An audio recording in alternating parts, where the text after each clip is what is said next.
ఝాన్సీ అనే నేను నా హక్కుల కోసం పోరాడడానికి సిద్ధంగా ఉన్నాను. మరి మీరు? నేను ఒకసారి రీచెక్ చేస్తాను. అంతా ఓకే అనుకున్న తర్వాత మేడం సైన్ చేస్తారు. అయినా ఇంతలో మునిగిపోయేదేముంది? అది కాదు మరిది గారు, నేను చెప్పేది చూడు మధు, మరిది యష్ రీచెక్ చేసి ఓకే అంటేనే నేను సైన్ చేస్తాను. యష్, నాకు ముంబైలో మీటింగ్ ఉంది, నేను అర్జెంటుగా బయలుదేరాలి. సరే వస్తాను. Okay ma'am. యష్, ప్రాజెక్ట్ గురించి పూర్తిగా స్టడీ చేయి. ఓకే? ఓకే మ్యామ్, నేను చూస్తాను. మీరు జాగ్రత్తగా వెళ్ళండి. Okay, thank you. వస్తా.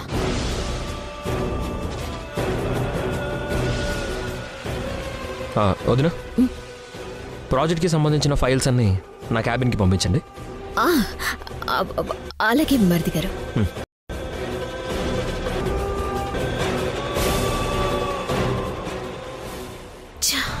యష్ డిప్రెషన్లో ఉన్నాడు, ఇంకా ఆఫీస్కి రాడు, మన పనికి అడ్డు రాడు అన్నావు, మళ్ళీ ఆఫీస్కి వచ్చాడేంటి? అదే నాకు అర్థం కావడం లేదు. సడన్ గా ఇలా మారిపోయాడా అని.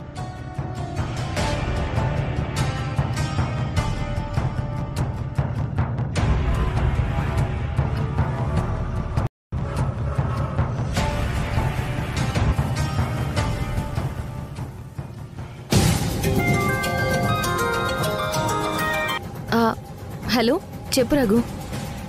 మేడం, మీకు గుడ్ న్యూస్ మేడం. ఏంటది? యష్ సార్ మళ్ళీ ఆఫీస్కి వచ్చారు మేడం. నిజమా రఘు? అవును మేడం, మామూలుగా రాలేదు, ఫుల్ ఎనర్జీతో వచ్చారు. పర్లేదు, రిషి శశి చెప్పిన మాటలు వాళ్ళ నాన్న మైండ్కి బాగానే ఎక్కాయన్నమాట. ఇంకో ఇంపార్టెంట్ విషయం కూడా ఉంది మేడం. ఏంటది? మధు మేడం స్టార్ట్ చేసిన కొత్త ప్రాజెక్ట్కి ప్రజెంట్ కొంత బ్రేక్ పడింది మేడం. ఎలా రఘు? ఒకసారి ఆ ప్రాజెక్ట్ మొత్తాన్ని రీచెక్ చేస్తానని, అప్పటిదాకా పెండింగ్ పెట్టమని యష్ సార్ చెప్పాడు. దానికి మధు మేడం ఫుల్ అప్సెట్ అయిపోయింది. గుడ్. ఆఫీస్లో జరిగే ప్రతి విషయం యష్ పరిశీలిస్తేనే ఏ ఫ్రాడ్ జరగకుండా ఉంటుంది రఘు. ఉంటాను madam. Thank you Raghu, thank you so much. ఇలాగే అక్కడ జరిగే విషయాలు అప్పుడప్పుడు నాకు చెప్తూ ఉండు. సరే.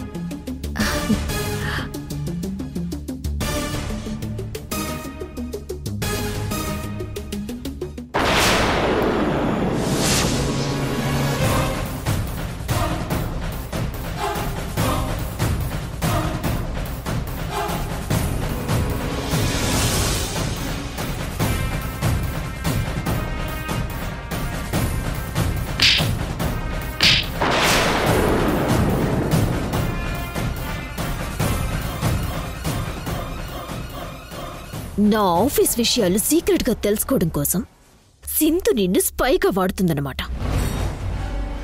ఎప్పటినుంచి సింధుకి ఇక్కడ ఇన్ఫర్మేషన్ చేరవేస్తున్నావు? అయ్యో, అలాంటిదేం లేదు మేడం, అలాంటిదేం లేదు మేడం. రై మేడం, నీకు ఆల్రెడీ చెప్పాను కదా, నా ఆఫీస్లో మళ్ళీ సింధు పేరు వినపడకూడదని. పేరే కాదు, నువ్వు ఏకంగా ఆఫీస్ విషయాన్ని చెప్పేస్తున్నావు. దీనికి నువ్వు మూల్యం చెల్లించుకోక తప్పదు. ప్రవీణ్, ఈ రఘుగాన్ని జాబ్ నుంచి డిస్మిస్ చేస్తున్నట్టు ఆర్డర్ రెడీ చేసి పెట్టు, సైన్ చేస్తాను. మేడం మేడం ప్లీజ్ మేడం, వద్దు మేడం, మీకు దండం పెడతాను madam. Madam please madam.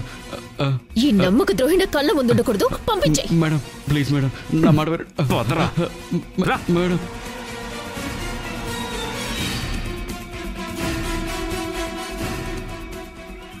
Sindhu, డిప్రెషన్లో ఉన్న యష్ రీఛార్జ్ అయ్యి మళ్ళీ ఆఫీస్కొచ్చేలా చేసింది నువ్వేనా? ఇదంతా నీ పనా? నా కౌంటర్ అటాక్కి సిద్ధంగా ఉండు.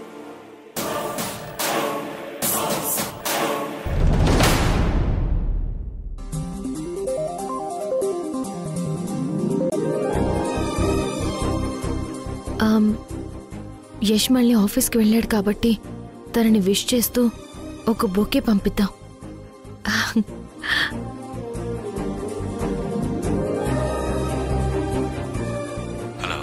Hello, is it a bouquet shop? Yes ma'am.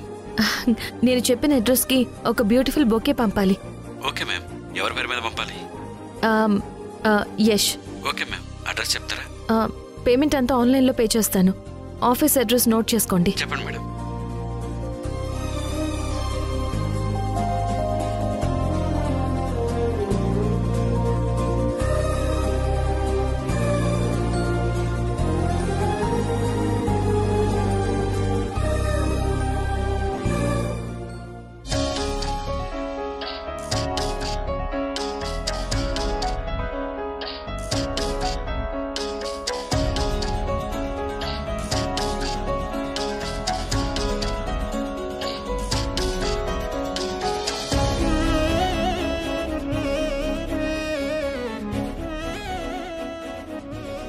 Sir, ఎవరో మీకు బొకే పంపారు. ఎవరు పంపారు? ఏమో తెలియదు సార్. ఒక డెలివరీ బాయ్ వచ్చి యష్ గారికి ఈ బొకే ఇవ్వమని చెప్పి వెళ్ళిపోయాడు సార్. ఓకే, అక్కడ పెట్టేసి.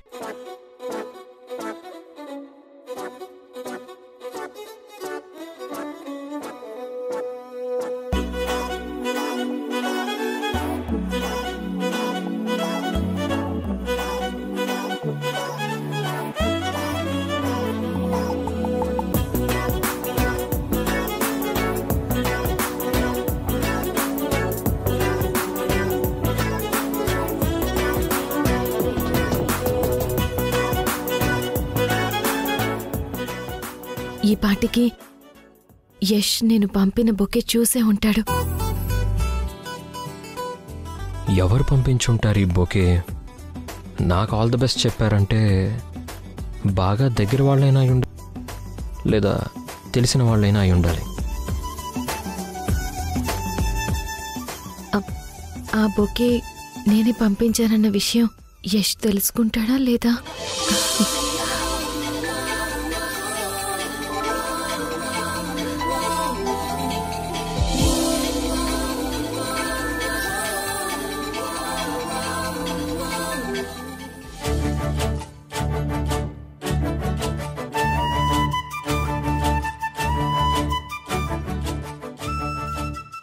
నాకు ఆల్ ది బెస్ట్ చెప్పిన ఆ పర్సన్ ఎవరో కానీ వాళ్ళకి థ్యాంక్స్ చెప్పడం అనేది నా బాధ్యత.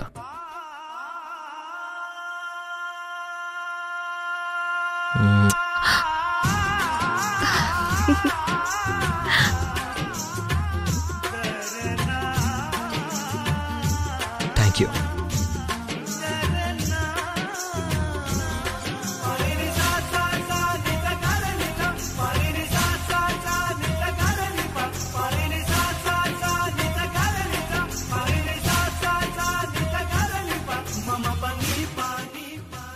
బొకే చాలా అందంగా ఉంది, ఆహ్లాదంగా కూడా ఉంది.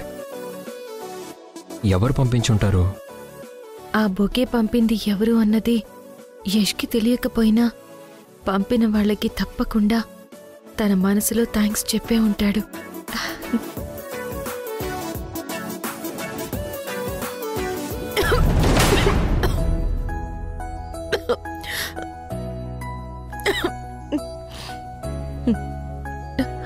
నాకు బొల్లమారింది అంటే డెఫినెట్గా ఆఫీస్లో యష్ ఆ బొకే చూసి నన్నే తలుచుకుని ఉంటాడు.